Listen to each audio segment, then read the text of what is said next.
स्वागत है आप सभी का एजुकेशन मंत्रा में। दोस्तों फाइनली सुप्रीम कोर्ट का ऑर्डर अपलोड हो चुका है और अब इस आदेश का हम विश्लेषण करने वाले हैं कि आखिरकार आदेश का एक एक पॉइंट क्या कुछ कहता है और इसका प्रभाव 12460 शिक्षक भर्ती में क्या कुछ पड़ने वाला है। तो चलिए दोस्तों सीधे आदेश देखते हैं। तो यहाँ पर दोस्तों supreme court of India record for proceedings आप लोग देख सकते हैं, Umesh Chandra versus state of Uttar Pradesh, और ये बहुत सारी जो आईए वगैरह हैं वो यहाँ पर टेस्ट की गई हैं, उससे कोई ख़ास बात नहीं है।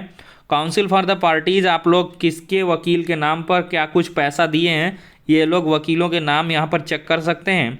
और साथ ही साथ यहाँ पर देखा जाए तो ऑर्डर का ऑपरेटिव पार्ट पढ़कर सुनाते हैं। Mister Ankit Goyal, learned counsel appearing for the state, praised for and is granted 3 weeks time to seek instructions in the matter and filed counter affidavit। तो अंकित गोयल जो हैं लर्न काउंसिल अपीयर्ड हुए थे स्टेट की तरफ से, तो राज्य सरकार का पक्ष रखने वाले अंकित गोयल जी ने प्रे किया है और इनको जो है विनती किया था कि इंस्ट्रक्शंस को लगाने के लिए उनको समय चाहिए। तो इनको जो है 3 हफ्ते का समय मिला है और काउंटर एफिडेविट भी इसमें लगाएंगे। काउंटर एफिडेविट और साथ ही साथ जो इंस्ट्रक्शन कॉल हुए थे उन पर सब कुछ जो है डॉक्यूमेंट्स के साथ ये 3 हफ्ते बाद आएंगे। री लिस्ट आफ्टर 3 वीक्स यहाँ पर साफ तौर पर लिखा है, जो पहले ही आपको बताया था।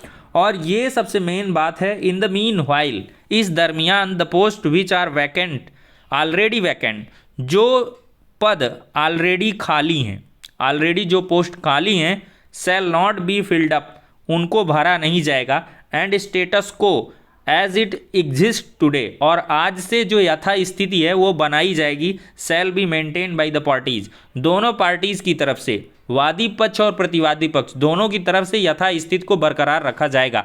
यानी कि राज्य सरकार और अपीलार्थी दोनों की तरफ से जो रिस्पोंडेंट है और जो पिटिशनर है दोनों यथा स्थिति को बनाकर रखेंगे।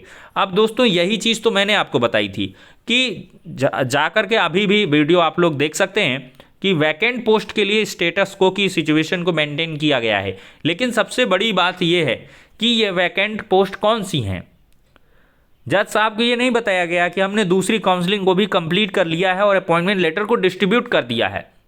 वहाँ पर तो पटवालिया साहब ने यही कहा है कि 6470 पोस्ट जो खाली हैं उनके प्रोसेस को शुरू कर दिया गया, बिना जो है सुप्रीम कोर्ट की कोई परमिशन के। यहाँ केस अंडरलाइंग है और यहाँ पर देखा जाए तो इंस्ट्रक्शन कॉल हुए हैं और हमने नोटिस को सर्व भी करा दिया था, और इसके बावजूद राज्य सरकार ने प्रोसीडिंग्स को आगे बढ़ा दिया है। ये यहाँ तक बात क्लियर नहीं हुई है कि कुछ एक पोस्ट खाली है, बाकी ये प्रोसीडिंग पूरी खत्म होने के कगार पर है। अब कहाँ पोस्ट हैं, तीसरी वैकेंसी के लिए बहुत कम सीट बची हैं। तो जज साहब भी थोड़े से यहाँ पर कह लें पूरी तरीके से आश्वस्त नहीं है कि इसमें कितनी सीटें बची हैं। ये 6470 पोस्ट के लिए शायद जज साहब ने कहा है कि जो 400 ऑलरेडी पोस्ट खाली रह गई हैं, देखिए the post which are already vacant,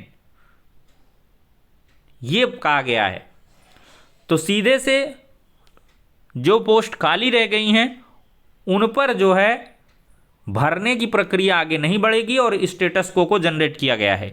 तो सीधे से मतलब यही हुआ कि बहुत सारे जो बीएसए ऑफिस में नियुक्ति पत्र मिला है में भी उनको ज्वाइन ना कराया जाए। अब दोस्तों क्या हुआ है, आदेश जनरेट हो गया है। अब इस आदेश की जो कॉपी है वो न्याय विभाग को जाएगी और न्याय विभाग इस पर आखिरकार निर्णय लेगी कि 12460 शिक्षक भर्ती में क्या कुछ करना है। और निर्णय लेते लेते 3 हफ्ते का समय गुजर जाएगा, फरवरी महीना आ जाएगा और तब ये मामला सुना जाएगा। और तब तक की स्थिति में किसी को भी घबराने परेशान होने की आवश्यकता नहीं है। जहाँ पे नियुक्ति पत्र मिल गया है, अगर आपको ज्वाइन कराया जा रहा बीएसए ऑफिस से अटैच में रहे तो ज्वाइन करें, अटेंडेंस लगाएं, रोज बीएसए कार्यालय में अपना योगदान सुनिश्चित करें। जो ऑलरेडी बीएसए ऑफिस में जा रहे थे वो जाते आते रहें, कोई समस्या नहीं है। फाइनली केस जब 3 हफ्ते बाद लगेगा, सुनवाई होगी तो वहाँ से चीज़ें क्लियर होंगी। लेकिन फिलहाल जो तीसरी काउंसलिंग की प्रक्रिया है वो हरगिज नहीं हो पाएगी, वो सुप्रीम कोर्ट के फाइनल ऑर्डर के बाद ही हो पाएगी। तो ज़्यादा टेंशन लेने वाली यहाँ पर बात नहीं है। लेकिन हाँ, जिन्होंने भाई ज्वाइन कर लिया है तो उनके लिए अच्छी बात है, उनकी तो सैलरी स्टार्ट हो गई।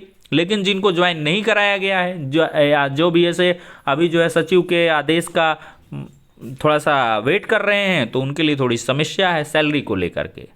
लेकिन सैलरी मिली कि ना मिली, क्या होगा, ये सारी चीज़ें आपको जो है 4-6 महीने बाद पता चलती हैं। क्योंकि ये जो बीएसए ऑफिस की ज्वाइनिंग का मामला होता है, ये पूरी तरीके से इसका एरियर बनता है।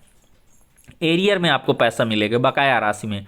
बाकी सैलरी एक्चुअल जो स्टार्ट होती है आपकी, जो विद्यालय आवंटन होता है जिस दिन से, उस दिन से स्टार्ट होती है, वो थोड़ा सा जल्दी सैलरी मिलती है मानव संपदा पोर्टल से जो आप लोग ज्वाइन करोगे।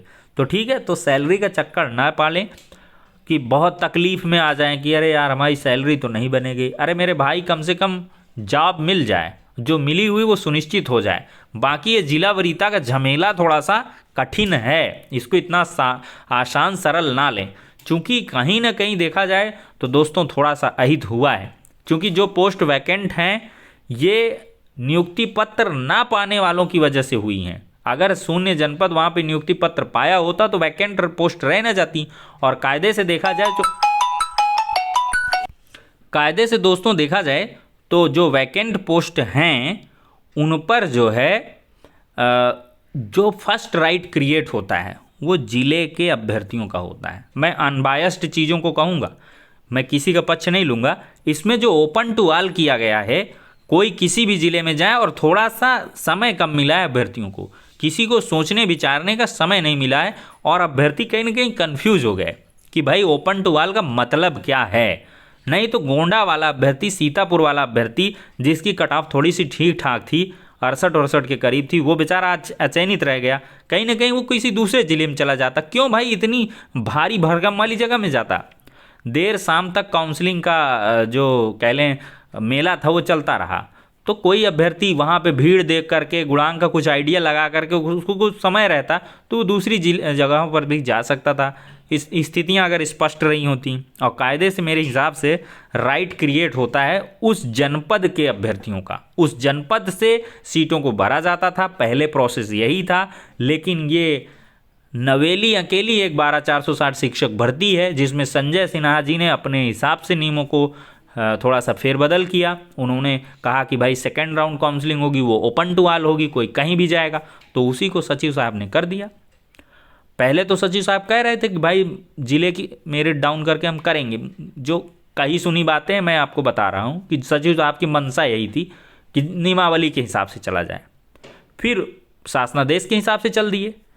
अब देखते हैं कि नियमावली बड़ी है कि शासनादेश बड़ा है, क्या कुछ होगा। इसमें थोड़ा सा भूचाल नहीं आ जाएगा, थोड़ा सा अमूल चूल परिवर्तन हो सकते हैं, थोड़े से अप्स एंड डाउन्स आपको देखने के लिए मिल सकते हैं। लेकिन ऐसा नहीं है कि ये भर्ती निरस्त हो गई या आपकी ज्वाइनिंग रुक गई। जिसका गुणांक ठीक ठाक है उसको कोई समस्या नहीं है। मैं एकदम हाईएस्ट लेवल पर बात कर रहा हूँ। एकदम से कुछ लोग कहते हैं ना, हीरे की तरह तराश के बताइए, हीरे की तरह मेरा सिलेक्शन श्योर है कि नहीं।